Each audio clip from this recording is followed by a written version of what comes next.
Well, greetings and salutations, everybody. Welcome to my YouTube channel. My name is John Campea, and this is Mailbag. What's Mailbag? Well, I'm glad that you asked. See, on the John Campea Show every day, Monday through Friday, we take live comments and questions from the audience who are watching live. However, if you watch our show or our videos any other time of the day when we're not live, and you want to get a comment or question asked, you can send them in and get them answered here on Mailbag. Now, the way you send them in is by going down to the description of this video, and you'll see a tip link. Click on that there, or enter it in manually at www.streamelements.com/movieblogtv/tip. You'll be getting your comment or question read on Mailbag if we deem your comment or question appropriate to be used on our show.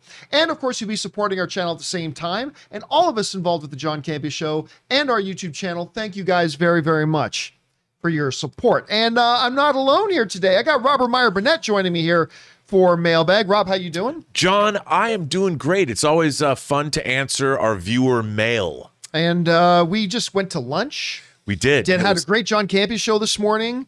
Came back from lunch. Now we're ready to do Mailbag, ready to go. I'm all powered up for the weekend, and I'm ready to do this Mailbag. I'm going to bring my enthusiasm. Super Bowl weekend, John. I'm excited. You know, to be honest, look, I've lived in LA for a long time. I'd love to see the Rams win in the new stadium, but for Ray's sake. I know. This is going to be part of my heart. This is going to be cheering for the Bengals. Just to see it happen. Just because I want to watch him cry. Yeah, I told you, when they won the game against Kansas City, he literally broke, like openly weeping. Like he was so happy. It's a beautiful thing. All right, guys. Let's get now to the questions that you guys have sent in, shall we? And we're going to get things started off here with Julian. And Julian writes in, and by the way, Julian, we're starting off with Sam Weiser Gamgee. And Sam Weiser Gamgee writes, should have listened to the old adage, let dissolving fets lie. Okay. Instead of let sleeping dogs lie. I get it. They should have just left Boba Fett in the belly of the Sarlacc. Oh, come on now. It's a good saying, Sam Weiser. All right. Now Julian writes in, who, by the way, tips in like $50 in sending in. Thank you, Julian, for supporting our channel Very on that nice level. of you, sir. And Julian writes, John, I'm so excited for Obi-Wan, but I wish there was a way to watch it in a theater. Do you know of any places that are holding public/fan screenings? There has to be options for this. I need that communal experience, especially for Star Wars. P.S. And by the way, for his part 2, he also sent in another $50. Julian, seriously, thank you for supporting this. I discovered you back when you were covering the first Transformers film on the movie blog. Holy crap, that is going back away. Wow. And then I've been following you ever since, 15 plus years. Your love and enthusiasm for movies is so infectious, and you've had such a positive impact on my life. Thank you. Oh, dude, thank you so much. That's such a kind thing to say. Very kind. And yeah, man, there are a lot of people say I've been watching you since the AMC days, and that's OG. But then there's even more OG than OG. That's going all the way back to the movie blog days. You know, Rob, with the note, I love the idea of being able to go into the theater and watch something like, say, Obi-Wan on the theater. Because I remember Game of Thrones did that for couple of, and that was a great experience, like having that communal experience. I do not see Disney allowing this to happen. Yeah, I mean, the whole point of these shows is to drive subscribers to Disney Plus. Yeah. They don't want you to be able to watch it anywhere else. So while it's certainly not impossible, Julian, and I would be there, Rob. I mean, I would be there with bells on, but again, the whole point, the whole reason Disney makes these shows is to get people to sign up and subscribe to Disney Plus. So it would be counterintuitive and counterproductive for them to then go and put it on movie screens for people to go watch. Because then, oh, yeah, you don't have to subscribe to our service. Just go watch it there. I would love it if they did it. I am a Disney Plus subscriber. And I would go and do both. But I guess it'd be worth. Do you think there's any chance they could do that? You know, at first I would say no. But like with Game of Thrones, what if they did like this weekend only? Right. You know, and it would still, like, maybe they could still put it up on Disney Plus, but make it available to fans who wanted to go see it in the theater. Because, dude, I would go. I would like go to the Chinese and watch this on that giant screen. Okay, what if they did this? What if they said, well, it'll be in select theaters, but you have to show this code. You can buy your tickets online, but you got to show this code showing that you are a Disney Plus subscriber. Yeah, but then would they charge you to go in? Sure, and I'm fine with that too. I would do it too. I would do that. I would do that. Maybe we should send this video over to the folks at Disney. Anyway, Julian, great topic to bring up. Thanks, and thank you again for supporting us on that level, man. That's incredibly generous of you. All right, next up, Murray Reich writes, overall, the Boba Fett finale was fine. My biggest gripe was they killed off Bane after introducing him in live action, especially to 90% of audiences that don't even know who he is. It was nice seeing him with Boba in a standoff, but overall disappointing finish. And you know, Rob, that's something you and I disagree about, because I thought one of the better things they did in Book of Boba Fett was have Boba Fett kill Cad Bane, because that is the one thing that they had Boba Fett do in this entire show that was very Boba Fettish. I mean, because everything else from chasing around little droids in the kitchen, or searching for his armor in a Sarlacc pit that he knows very well he got out of with, or hiring teenage kids in their colorful Vespas in the street when he's never seen them fight. Nothing he did in this show was remotely Boba Fett-ish, except for having him go mano a mano with a clear badass and ending it with him killing him. And I get it that there are some people like, but we just got Cad Bane. But you said it yourself, Murray, in your thing. 90% of the people watching this has no idea who Cad Bane is. They don't care. But even if they didn't, I mean, he still was a great character. Corey Burton voiced him so well. He looked great. I would hope they would keep him as an ongoing foil and bring it back in The Mandalorian or other shows they're going to do. It just seems a shame that a character that looks so great in live action and was so menacing is now gone. Yeah, but hey, story first. Story first. And I actually thought Cad Bane's death served the story. That's true. Not much did serve the story. No. But I thought that one kind of element did. But this debate will go on. Besides, they brought the Emperor back. They can bring him back. All right. Let's see. The anonymous viewer writes, Book of Boba Fett, more like Back to Tank, the Star Wars story with special guests Boba Fett and Mandalorian. That's true. I think, actually, if you want to get nitpicky, there was probably more screen time of a Back to Tank than there was of Cad Bane in the show. I literally think the Back to Tank got more screen time than Cad Bane did. I'm not even joking. I'm not even like. I know you're not. I know you're not. All right. Next up, the Candyman writes, "Hey, John and crew, longtime viewer. Thank you so much for being a longtime viewer, Candyman. First time writing in. And I have to jump on the Power bandwagon. I've been noticing lately. On season 4 now, it is an effing great show. Good work, 50 Cent in Rob's voice." Rob, listen, I've never heard. Nobody's ever written into my show to talk about Power. The last couple of weeks, we've got a number of messages from people in writing and saying you should check out Power. I've never seen it. I've always heard it's good.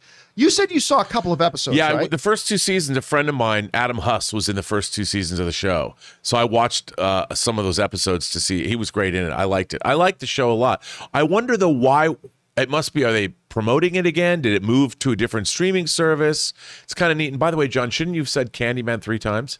Oh, no, you can't do that. I'm getting killed. Oh, you're right. Can't do that. That's probably true. All right, next up, we've got Downey Jr., who writes, "My anticipation level for Multiverse of Madness is through the roof. I hope we get a small tease pointing to Galactus as the next supervillain, just like that first Thanos post-credit scene from Avengers. You guys think we'll get something like that? No, I don't. I'm going to say something, too, that's going to be very, very unpopular. I don't know what the point of Galactus is. I mean, honestly, I have no idea what the point, especially when we have the Celestials and Arishem there now. And honestly, I get it. It's one thing for something to work in a comic book, but what's Hulk going to punch Galactus? Is Iron Man going to, Iron Man's not around, but he'll be back. Is Iron Man going to shoot his laser beams? Is Thor going to bring down lightning on Galactus? I mean, there's nothing to me that is compelling about that in a movie form, especially once that whole planet-sized threat of the universe, only he's one of the creators of the universe and Arishem is already there. So I'm going to go myself in the negative and say, I have no interest in seeing Galactus, to be honest. What about you, Rob? It depends how they do it. But to me, I associate Galactus with the Fantastic Four so much that I don't even see that they can have that conversation until we have the Fantastic Four in whatever way, shape, or form they're going to appear, or Silver Surfer in the MCU. I mean, if Galactus shows up, I mean, obviously he can be tied to the Celestials in some way. Arishem is going to come back and judge the Earth. That's going to happen at some point because that's what he does. But I don't know.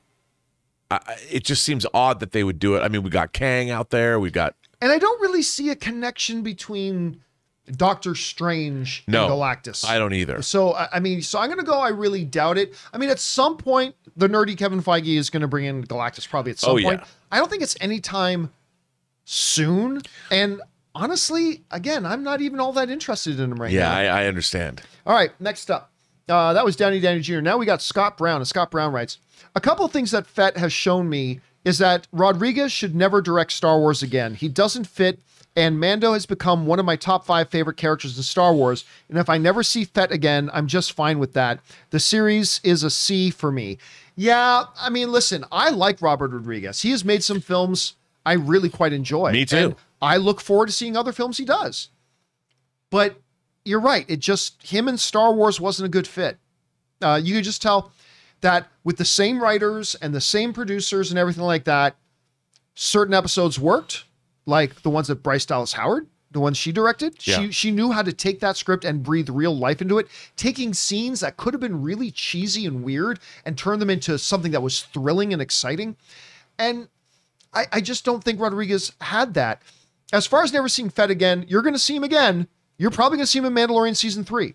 That's why he says at the end of Book of Boba Fett, oh, we're not cut out for this. Sure. But this whole freaking show is about you getting the throne of Boba Fett, of Jabba the Hutt, and now just out of nowhere, we're not cut out for this because people wanted to shake his hand as he was walking down the street. Yeah.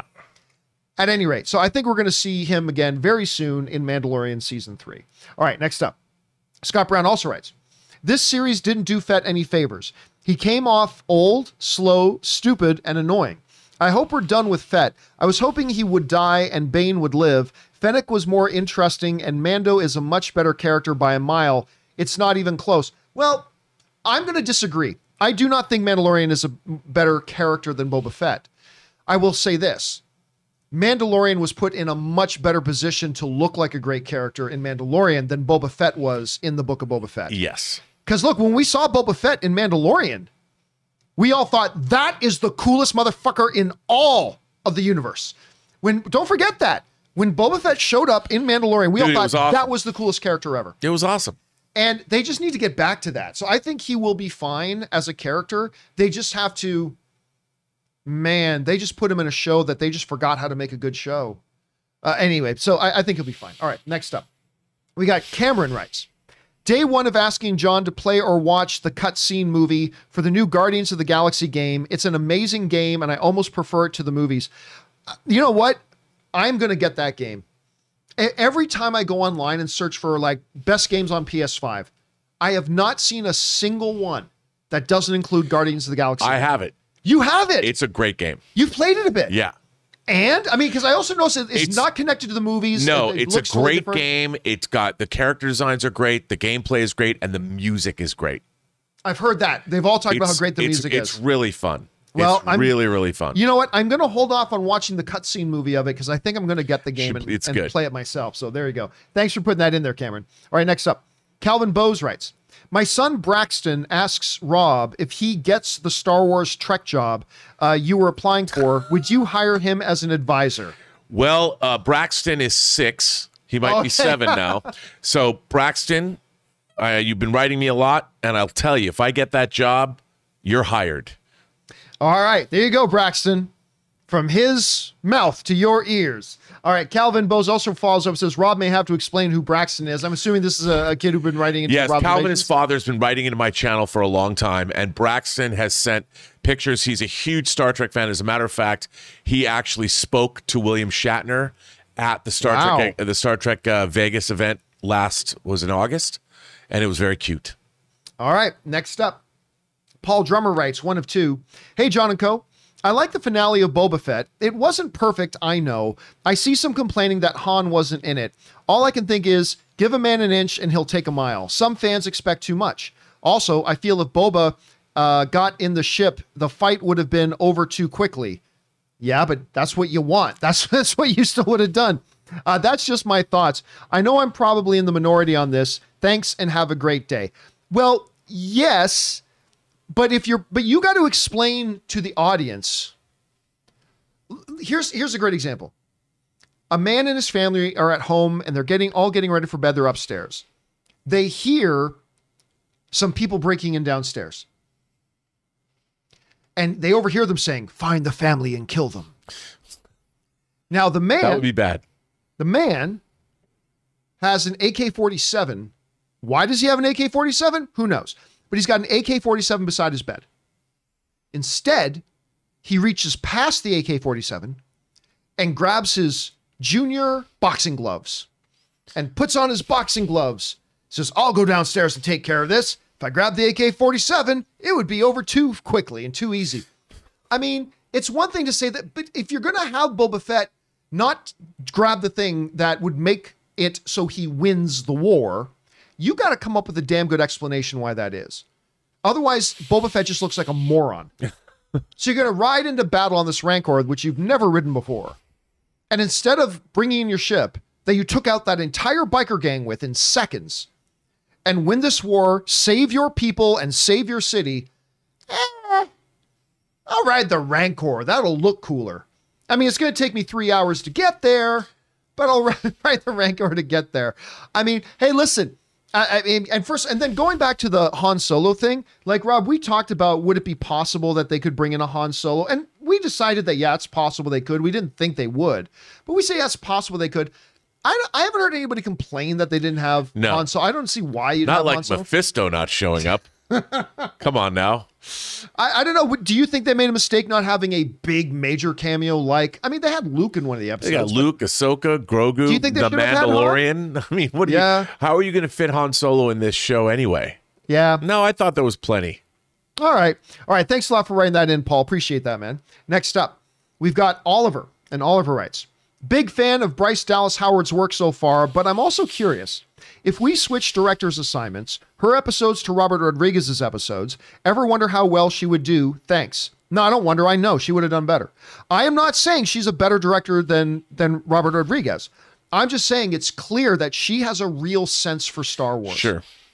Because even when you go back, what was the name of the first episode when he finds himself among the villagers? I forget the name of the episode. But anyway, you know the episode I'm talking about. If you go back to the previous season of Mandalorian, and Mando ends up on that planet with the I mean, it just looked like a rice paddy farmers, whatever, right?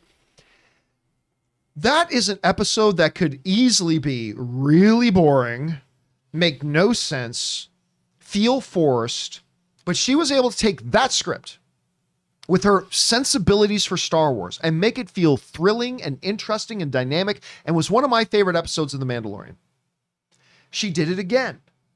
And then she comes into the Book of Boba Fett and she did it again. So I will tell you right now, you hand her the scripts for the 3 episodes Robert Rodriguez did, she would have done better. Not because she's a better director, but because she just clearly has her finger on the pulse of Star Wars better than Robert Rodriguez does. It's not a matter of overall talent. It's a matter of fit. So I don't know, Rob, do you think we could have expected something better if she had directed those episodes? Well, her dad is Ron Howard. He's got the genetics, man. And I think that, I think that probably consulting with her father, she has a great pedigreed family there. Obviously, she did prove herself. And if you put up her episodes against Robert Rodriguez's episodes, I think the proof is in the pudding. It's more academic than anything else. I think her episodes were, from an audience perspective, a little bit more satisfying. I agree. All right, next up. Ben Rayner writes, hey, John and all. Could Robert Rodriguez, being the executive producer on Book of Boba, he was an executive producer, it was not the executive producer. Could Robert Rodriguez, being executive producer on Book of Boba Fett, be the reason why it wasn't the same great quality as Mando? No, not at all.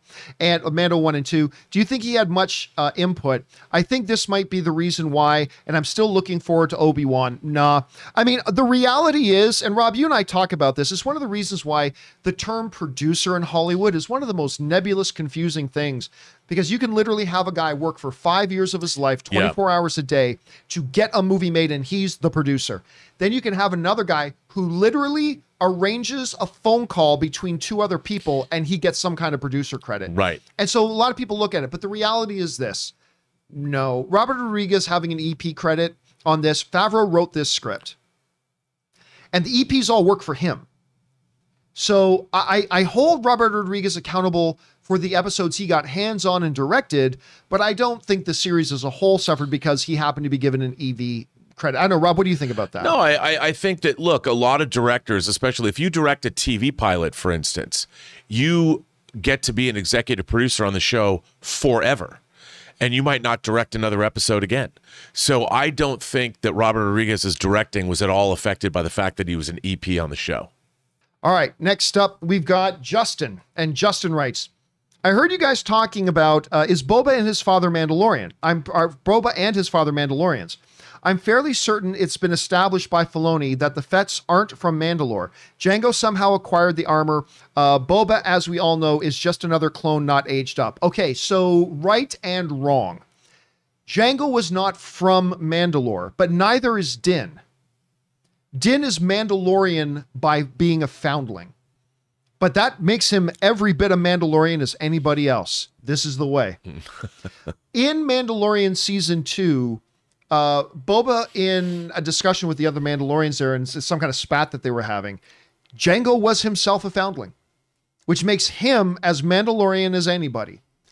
And his son, or a genetic offspring, raised by a Mandalorian, he doesn't claim himself as a Mandalorian. Right. Boba Fett doesn't claim, he doesn't go around, I'm a Mandalorian, but he was raised by a Mandalorian, wears the armor of Mandalore. So yes, Jango was a Mandalorian, but I don't know if Boba Fett considers himself Mandalorian or not. I've never heard him say that. What's your take on that?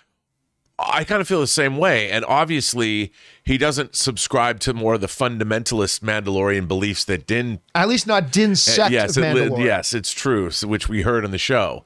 So it seemed like he was dismissive of that. All right, next up, we've got Brian S. who writes, putting on my tinfoil hat here, but humor me. Do you think that it's possible that the 2 Mando-centered episodes in the Book of Boba Fett were originally filmed or planned for Season 3 of The Mandalorian? No, 0 chance. I kind of get the feeling that they were reshoots to drive streams. No, I don't think so at all. Like, you got to remember, a lot of people forget, or they think that, man, they aired the first few episodes, and some people didn't like it, so they rushed into the studio, reshot 2 new episodes at the last second. And no, this was all shot a long time ago. So definitely no, it was not shot to be a part of Mandalorian Season 3. No, nor was it planned to be a part of Season 3. When you see it, if anything, they needed Mando in there. I believe that it opens up. Now, we'll find out if this is true or not. It opens up the doorway for Boba Fett to be in Mandalorian Season 3. That Sure. They fought together side by side as warrior brothers in the streets of Tatooine. And now he's going to go with Mando and help him retake Mandalore. At least I think that's what's going to happen. We'll find out if that's true or not. All right, next up. Dangerous D writes, hey, John, Sony has agreed to have their blockbuster hits, Spider-Man No Way Home, Venom 2, Ghostbusters, Morbius, etc., to stream on HBO and HBO Max across Central/Eastern Europe. It doesn't say whether this deal extends to the US. Will the US be able to get to see as well? Didn't they just say that Spider-Man No Way Home was going to be streaming on Peacock first? Or was it Peacock here? Oh, I'm not sure.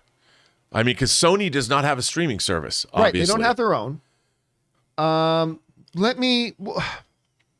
first of all, I mean, there's no Disney Plus in a lot of markets, so it would make sense there, right? Right. So But then that's not Disney usual, Plus is moving, they're always adding more markets.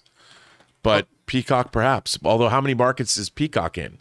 That's a good question. Let me just look this up quick, because is it there? It's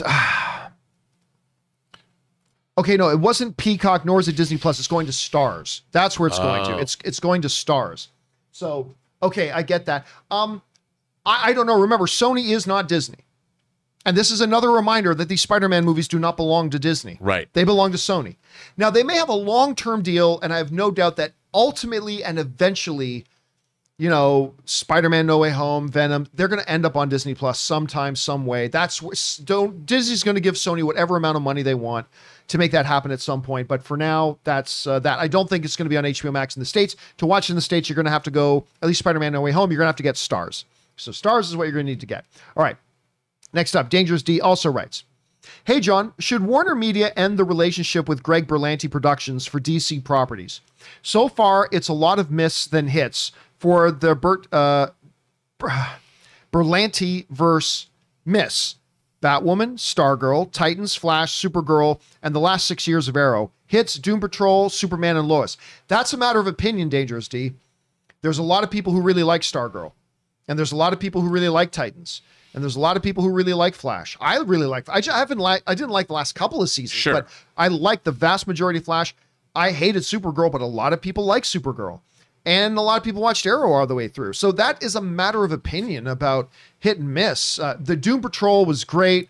Superman Lois I don't watch, so I've enjoyed the first season. I haven't jumped into the second season, but I quite like the first season of Superman Lois. I liked it too up to a point. Coming off the jobber Superman status in Supergirl. Yes. You know, and almost anything would have been better than that. So no, I don't think you're going to see them breaking up with Berlanti anytime soon. All right. Old Tom Jin writes, I sent in like $20 super chat. Thank you, man. I appreciate that, dude. Hey, John, kudos on your 5+ rules for future Star Wars series. Thank you very much. I appreciate that. These should be posted in every writer's room in Hollywood. My question is, what are the odds that Bob Chapek ordered JF and D, no idea who we're talking about, or Jon Favreau and Dave Filoni, guys, please don't write in acronyms, to shoehorn Grogu into the Book of Boba Fett in order to sell more merch? Zero. For Bob Chapek to order somebody to do something creatively would imply that Bob Chapek cares at all about what goes on creatively. Right. Bob Chapek doesn't care. On top of that, CEO of Disney tries to come and force Jon Favreau to do something. He's saying, okay, bye. yeah, that's not how it works. That's not how we're, obviously he has a boss and he has to listen to Kathleen Kennedy, whatever. But if they come in and say, oh, you got to put in these characters that it's like, well, that's not what I agreed to. That's not what I signed up for. Then Jon Favreau saying bye-bye. Because there's, a lot of directors couldn't do that. Jon Favreau can. He'll have a lot of other options and a lot of other suitors to do a lot of other things. And it's not like they don't have other shows going on. I mean, Obi-Wan's coming in May. These shows have a long lead time. You know, they're made. A lot of shows, John, are made and they're just weeks behind when they air. These shows have a lot of post-production, a lot of time goes into it. They don't just haphazardly go, well, you've got to put this in because I want you to now. That's not how Star Wars is made. Yeah, no, I guarantee you, look, and Favreau knew and saw how crazy, ridiculous popular Baby Yoda is. Yeah. He's going to put Baby Yoda in. Yeah, it's not like he wouldn't have thought that himself. Yeah. I mean, don't get me wrong. I wasn't expecting to see Baby Yoda. When the Book of Boba Fett was starting, I was not expecting to see Baby Yoda in this series. I was fully expect to see him in Mandalorian Season 3. But yeah, no, I guarantee you that's completely Filoni and Favreau. Yeah. Mostly Favreau, but Yeah. it's definitely there. All right. Garden Variety Vagabond writes, John/Robert, I bet that Warner Brothers is betting that the fans going to the Batman early screening will also go on the first weekend as they are the true believers. No. They are betting that it may replace their watch. They are betting that it may replace their watch during week 2, giving the free advertising maximum effect. I'm not really sure how you worded that, but no. Warner Brothers knows the vast majority of moviegoers are not what we would call as gatekeepers, the true believers. No. What they are banking on is that these people will go to these advanced screenings. I'm going to guess it's probably at 360 theaters. I'm going to guess it's going to be somewhere in the 10,000 range. There's going to be 10,000 fans that are going to be taking to social media. This is what they're betting on. Are going to be taking to social media. Instead of 50 to 70 critics getting online and spreading the word, they also want 10,000 movie fans. Well, there'd be more than that if you think that an average theater that's sold out, let's say it's got 400 seats. It's probably less than that. I'm averaging it at probably about 300 seats. Well, okay, 300 seats. Some IMAX 500 theaters. seaters, some 150 seaters, but there are IMAX screens. So, But that's close to like 90,000 people. More than, because it's 350 times. Hold a second. You know what? You're absolutely right. You're absolutely right. It's not, I missed a zero in there. It's not 10,000 fans, it's like 100,000 fans. Can you imagine though, dude? 100,000 of us, crazy, rabid, socially active people go out, we tweet, we Facebook, we Instagram, we Twitch, whatever the hell it is. 100,000 people. And keep in mind, they don't have to, we paid for the privilege to go market for Warner Brothers. Yeah, we paid $30 a ticket. $30 a head. To go to that. By the way, March 1st. That's $3 million. Yes. $3 million that we paid for the privilege of talking about how great now, the granted, Batman we are is. Probably the most expensive tickets. Other people were reporting they paid $20, but still. So they're going to make that's how to market a movie. they're getting $20 million of marketing and getting paid $3 million to do it. This is genius. I mean, and I gleefully, well, I didn't have to. You forked it over.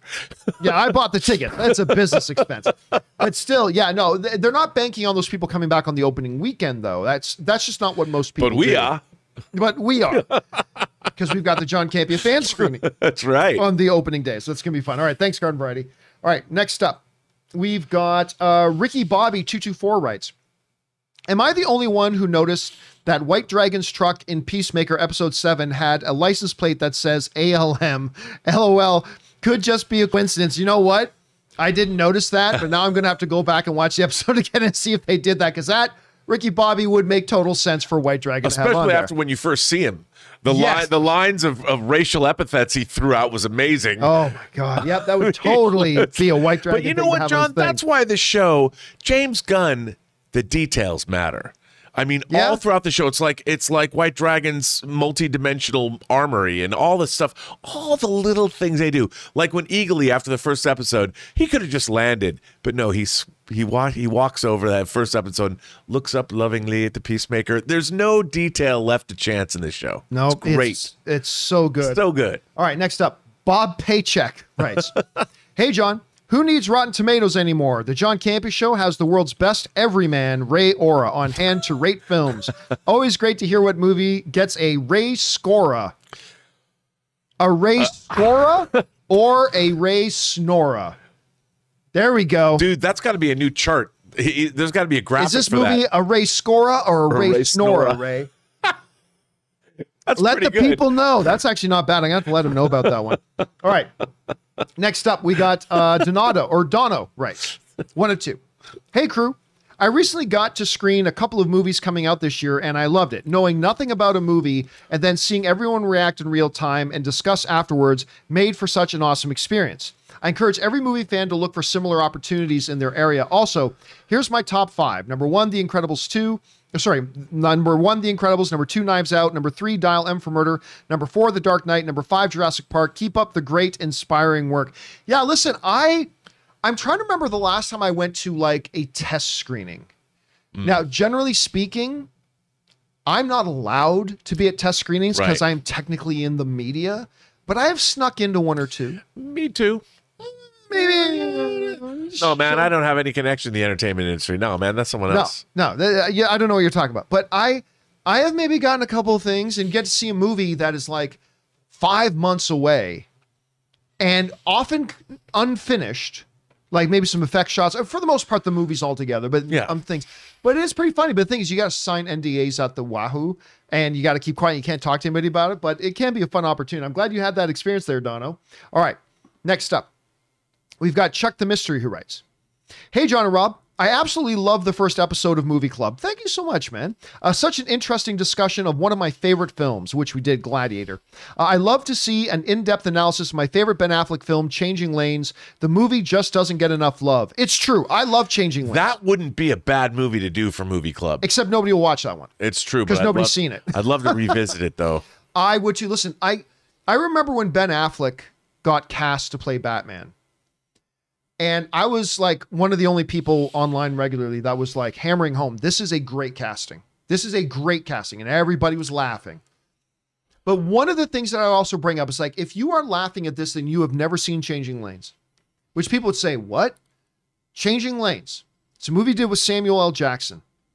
And really, it's a matter of how quickly we can let things and let ourselves get out of control. One bad decision can lead to another even worse decision. And it's a great kind of look at the human condition in many ways, where Samuel Jackson and Ben Affleck, they end up having a relatively minor conflict, but that has consequences on one, which leads to kind of a retaliation. And then things spiral out of hand. It's called Changing Lanes. Affleck is fantastic in it. Absolutely fantastic. And that would be a fun one to do. But again, I just don't want anybody to watch that episode because Yeah, I no one's know. ever seen it. Maybe do a special episode of Maybe we'll do Movie a Club. special look at that someday. 'Cause I'd like to go back and watch it. Me too. All right. Next up, we got the Dark Moon Knight. I like that. Right. Hey, John, love your show. Thank you so much, Dark Moon Knight. Just wondering if there is no difference between favorite/best movie. How can you have a favorite actor and best actor be different? Does the rule not apply? Just wondering. You're not the only, it's a good question. You're not the first person to ask me that. So my whole thing is I've been talking a little bit in the last couple of months about, I've been re-examining the position I have held my whole life, that you can have a significant difference between what is your favorite movie versus what you think is the best movie. I believe that my whole life. And in the last couple of months, I've been kind of re-examining that because I'm starting to doubt that that's true. If something is your favorite, then to you, that is the best. Because if that's the movie that elicits the response out of you, that gave you the best experience watching it, then for you, that's the best. But again, I have a lot more thinking to do on the topic. Let's see how I feel about that in a year. Like I said, I thought the other way for the rest of my whole life, but we'll see. But I do think the issue of when it comes to individual people, it's different, right? Look, with individual people, it's different. So if you look at something like, let's do a sports analogy. There's no debating that Wayne Gretzky is the best hockey player of all time. Nobody's ever been a better goal scorer. Nobody's ever been more. He's got most goals, most assists, most points. He holds almost every record in the business. There's just no debating. He is the greatest hockey player of all time. But he's a person. He's an individual person. And therefore, I had other people that were still my favorite to watch. I mean, Gretzky's going to get more goals. He's going to get more assists. He's the better player. If I put the two of them on the rink at the same time, Gretzky's going to win. But, you know, Mike Bossy was my favorite. Mario Lemieux was a favorite of mine. Rick Vive of the Toronto Maple Leafs. Most of you guys have never even heard of him. Rick Vive of the Toronto Maple Leafs was one of them. But that also partially had to do with them as people. And I think the same is true of movie stars. Like, there's just something about Russell Crowe. First of all, I do think Russell Crowe is one of the greatest actors in the world. I mean, just right there. But he is not as good as Daniel Day-Lewis, in my opinion. But I really like Russell Crowe. That's the thing. There's something about him as a person and as an individual that is that to me. So wherever I personally wind up a year, 2 years, 3 years from now in my own kind of spiritual movie journey about what is there or is there any difference between what is your favorite versus what is your best, wherever I end up on that, I will always think there's a difference between the project, the movie itself versus individual people and why you think somebody's a better person or somebody is as a person you are attracted to more versus purely evaluating them on their skill as actors. So again, it's a fair question to ask. I've had other people ask me. That's what I would say to that right now. Dark Moon Knight. Thanks for asking, dude. All right, next up, Check the Mystery writes.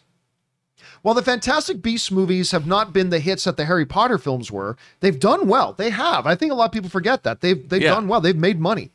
They've done well, and I've liked them. Me too. I like the Fantastic Beasts movies. With a title like The Secrets of Dumbledore, over under 40% that the upcoming film will be the most financially successful of them. Here's the thing, Check the Mystery.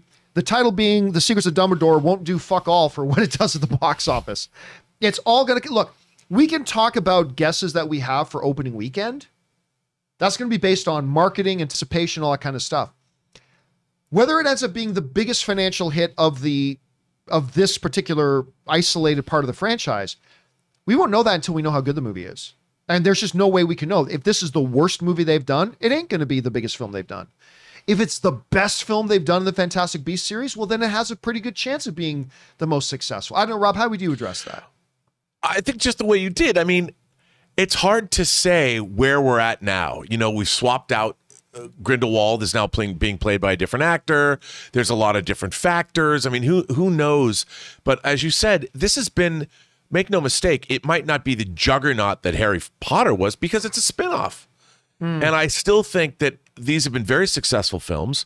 Whether people like them as much, why would they? It's not Harry Potter. It's a spinoff from the Harry Potter universe. But I think they're still respectable movies. There's a lot of imagination that go into them. I think this new one looks pretty great based on the trailer they've dropped. Yeah, me too. I mean, I think that this could be a very successful film. But before we can even begin to speculate or guess what's the over-under that'll be the biggest one ever, first we got to see the film. Yeah, or at least get some kind of critical reaction of some kind. To see what people's responses even if it's before the embargo lifts, people's initial tweets or whatever the night. You can say something on social media, you just can't review it. Even then would get I have no, other than the trailer thinking, well, I like it. It looks good to me. I have no other indication to go by. All right. Good question, Chuck. All right. Or next up, Check the Mystery also writes, one of two. My last over-under of the day hinges on a lot of maybes, but here we go. We know that there will be some presence of Robin in the Batgirl movie. If he is in the movie as more than just art on the wall, which, by the way, there's a very good chance it is just art on the wall, but it might not be. And if the version used is Dick Grayson, over under 40% that the Batgirl movie spins off into a Nightwing movie or a TV series for HBO Max. I would love it. Also, loved Rob's Designing Hollywood interview with the Nightmare Alley crew. That we're very happy to have that on the John Campea show, or the John Campea YouTube channel now. Absolutely brilliant work, Rob. Love Designing Hollywood. I cannot wait for more. So yeah, just that gives us a great opportunity to mention, guys, that the show Designing Hollywood, created by Martika Ibarra and the legendary, iconic Hollywood costume designer Marilyn Vance, is now, its home is on the John Campea YouTube channel. Robert Meyer Burnett did an interview with the creatives behind Nightmare Alley. It's up there now. Go check it out if you will. Getting back to the Robin question, you're right. It's an if built upon an if built upon a what if. If Robin has more of a presence than just a picture on a wall, and if that Robin happens to be Dick Grayson, then what are the chances that, I don't know that there's any point in me even trying to give an answer to that. It's an if built on an if built on an if. And well, I mean, there's so much to get around there. So I don't know. I don't think they're building into a Nightwing series right now. They were trying to do a Nightwing movie. Right. They had the director lined up and everything, and then they kept screwing over the director, and eventually the director left. And I don't know what their plans are right now, but I don't think right now they have a Nightwing series on the drawing board yet. But I don't know. What do you think, Rob? Well, like you said, it's an if based on an if based on an if. I think they want to do a Nightwing mini show or something. I think that's definitely in the cards in the future. I don't necessarily know. I think they want to first make a great Batgirl movie. And if the Batgirl movie works well, then they're going to make another Batgirl movie. And maybe if, Nightwing is in it, I don't know if he is, and if it turns out that the character's great, then maybe they'll think about that. But right now, that would be like asking me do you think that we're going to see more Sith in the next Star Wars show? I don't know. Who knows? We're gonna have to wait and see. Yeah, I don't know. But hey, man, listen. It'd be cool though. Yeah, and Chuck, you are not alone. I think there's a good number of people out there who've been waiting to see when are we going to see some Nightwing stuff. All right, next up, Brian writes, "Hey, John and crew, tinfoil hat here, but am I the only one who thinks that episode 5 and 6 of Book of Boba Fett were originally planned for Mandalorian season 3? Did we not cover this already? We did cover that, yeah.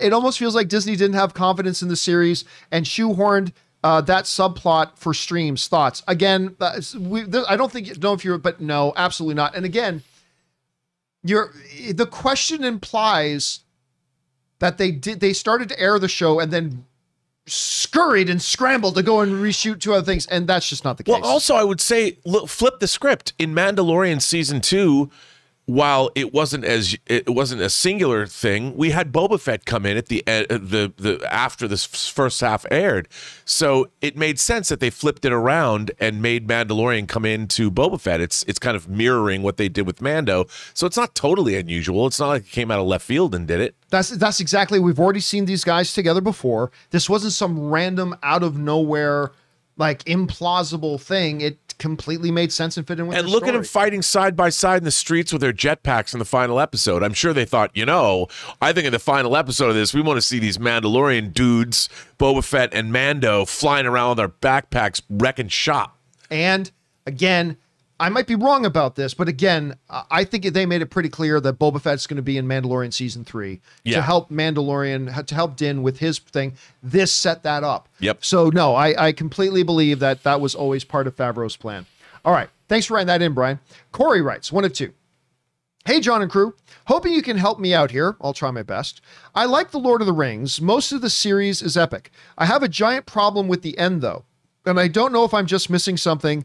The ring being destroyed releases the hold Sauron has on the orcs. But why on Middle-earth do they just walk away when they have Gandalf and his company outmatched? After all, the earth crumbling stops. There is a massive wave of orcs still standing there, and they just leave." Well, they were panicked and terrified. Look, here's the thing. If you're part of a gang, because the leader of your gang is the absolute biggest, baddest, can't be beat, can't be touched mofo there is in the city, and you go into a fight and all of a sudden your biggest, baddest mofo leader gets his ass beat, and gets knocked out, you're running. You're running. The orcs felt all empowered because there was Sauron. Sauron gets destroyed. The eye falls. I mean, that was just it. And so I don't know. That's how I interpret it anyway. Rob, how do you see Well, it? I think that, like the ring itself, you have evil that's influencing your behavior. Yes. You've been corrupted. Your soul has been corrupted by Sauron. And when the influence of Sauron lifts, the orcs are weak-minded. They're not like these really driven, smart, intelligent alpha orcs. They do what their master has told them. And without their master's voice, they're lost. They have no motivation. Where they're probably sitting around going, well, what do we do now? I don't know. Yep. They've lost what was driving them, and that was the influence of the Dark Lord Sauron. Absolutely agree. All right, well said. Next up. Thanks for writing that in, Corey.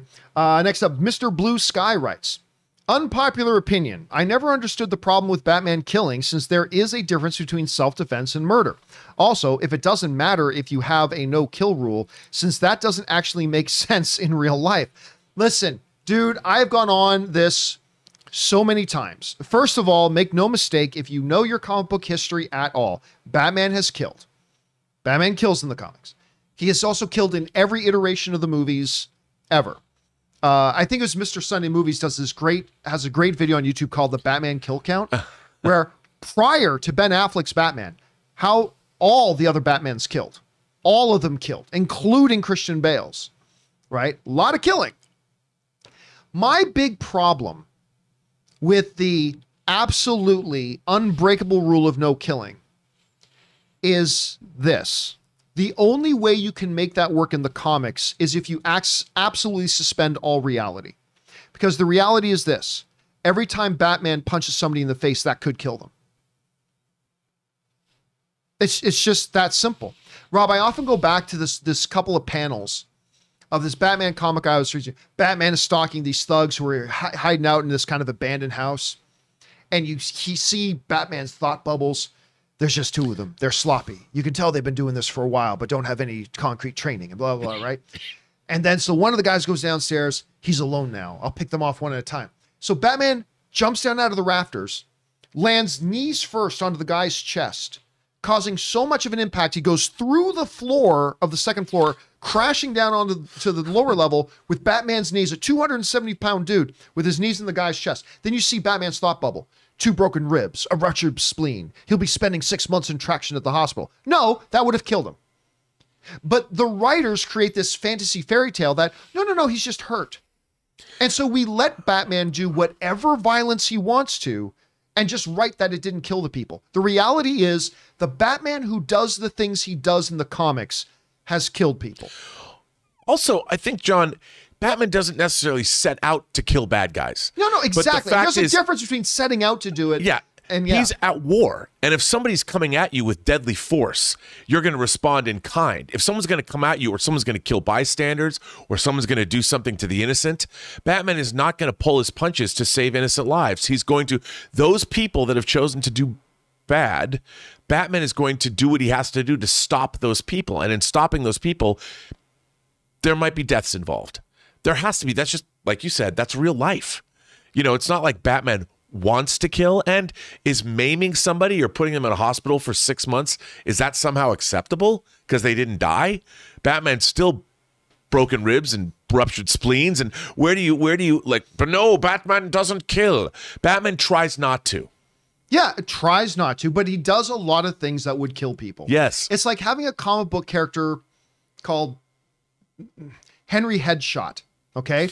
And Henry Headshot, what Henry Headshot does is he shoots people in the head, but he has a no kill rule. I shoot the bullet at a whatever degree angle. I test the wind speed. It's blah, blah, blah. It punctures his cranium, but goes through the motor function. So he'll be paralyzed, but he won't die. We wouldn't buy into that at all for very long. Henry Headshot, who just goes around and shooting people in the head, but he's got a no kill rule. We'd be like, that can't happen. And that's kind of my one problem with it. And that's why there was this panel in the comics that I bring up on my show. I show the panel of this all the time on the show whenever the Batman thing comes up. But there's this great issue where Batman is talking to Jason Todd, Robin. And Jason Todd is like, let's go take out these mobsters. And Batman's like, no, that's a line we can't cross. We can't go and kill. To which Robin says back to him, Jason Todd Robin says, but you've killed people. To which Batman says, but that's in self-defense. There is a difference. We cannot allow ourselves to become what it is we hunt. Yeah. Right. And that is the more applicable, appropriate thing for that. So anyway, that's getting into an old discussion again a million times, but I agree with you, Mr. Blue Sky. All right. Adam writes, how did it feel to watch your team get shit stomped last night? Go Flames, go. Well, I don't know, Adam. How's it been feeling to have your team shit stomped for the last 20 years? just saying, just wondering. Okay. MD writes, in Europe, we have all the adult content on Disney Plus, but you can hide it though. In the UK, we have billboards with Encanto right next to Pam and Tommy. The tagline they use is stories you expect and stories you don't. In time, they might do that in the US too. But you also got to remember one of the main reasons that they can have the more adult stuff on Disney Plus in other markets is that in other markets, they don't have Hulu. Whereas in the US, they have that as an option to create a distinction between this is our family fare where you can come and watch whatever and blah, blah, blah. I mean, some of it will be heavier, whatever. But the truly adult stuff we can put on Hulu. In some other markets where they don't have that option, they try to create barriers within Disney Plus itself. Whereas in the US, they try to tell consumers, all of Disney Plus is an open playground. You can turn on Disney Plus, give the remote to your kid and not worry about it. So, but I don't know, Rob, we've had this discussion before. Do we think Disney Plus could start to wade deeper into the more adult waters on their service as we move forward? I mean, they already have some violent stuff, some more edgy stuff, but not like straight up pure hard R-rated stuff. But what do you think? Right. Look, I think Disney as a brand is known, it's synonymous with family entertainment. I think that there's never going to be a time where Disney itself doesn't protect that element of their brand. And whether they have to put R-rated material on Disney Plus to compete, I think there's going to be parental controls, parental locks, or whatever, some kind of thing, because Disney is that brand. And however, I do think that eventually they're going to have to, in order to compete, they're going to have to be able to put everything that they have from Fox. They have to make it available because that's what's going to keep them competitive in the marketplace. But I don't think there's ever going to come a time when they don't protect the Disney brand in some way, shape, or form. And by the way, it is a great package plan they have. Like for one lower price, you can get Disney Plus, Hulu, and ESPN Plus. Because John, I have to tell you, if you have Disney Plus and you're a parent and you know that your kids can use Disney Plus, you're not going to want a time when your 4-year-old is watching, I don't know, some animated show, and then they turn on Deadpool by accident. Right. Yeah. They're never going to want that to happen in the United States. So I agree.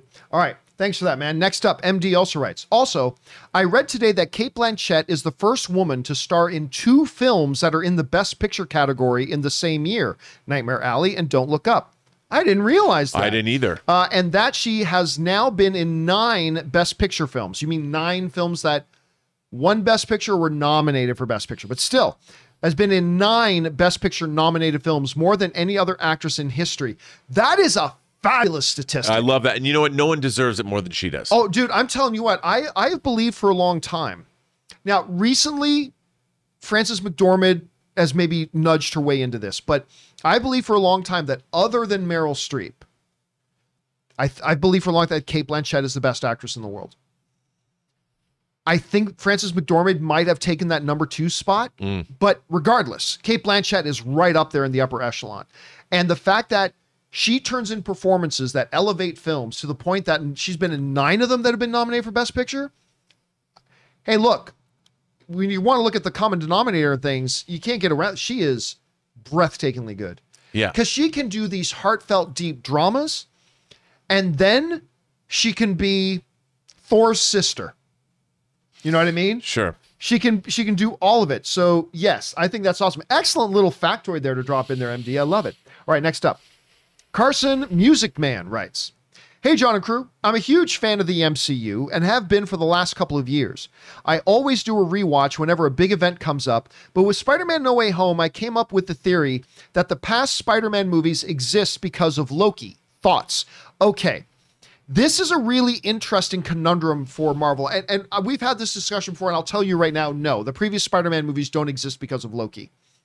The idea, because for instance, the events of Endgame, right? We have different Thanoses there now, and different Gamoras, and different this. They've always come up with ways that are different versions.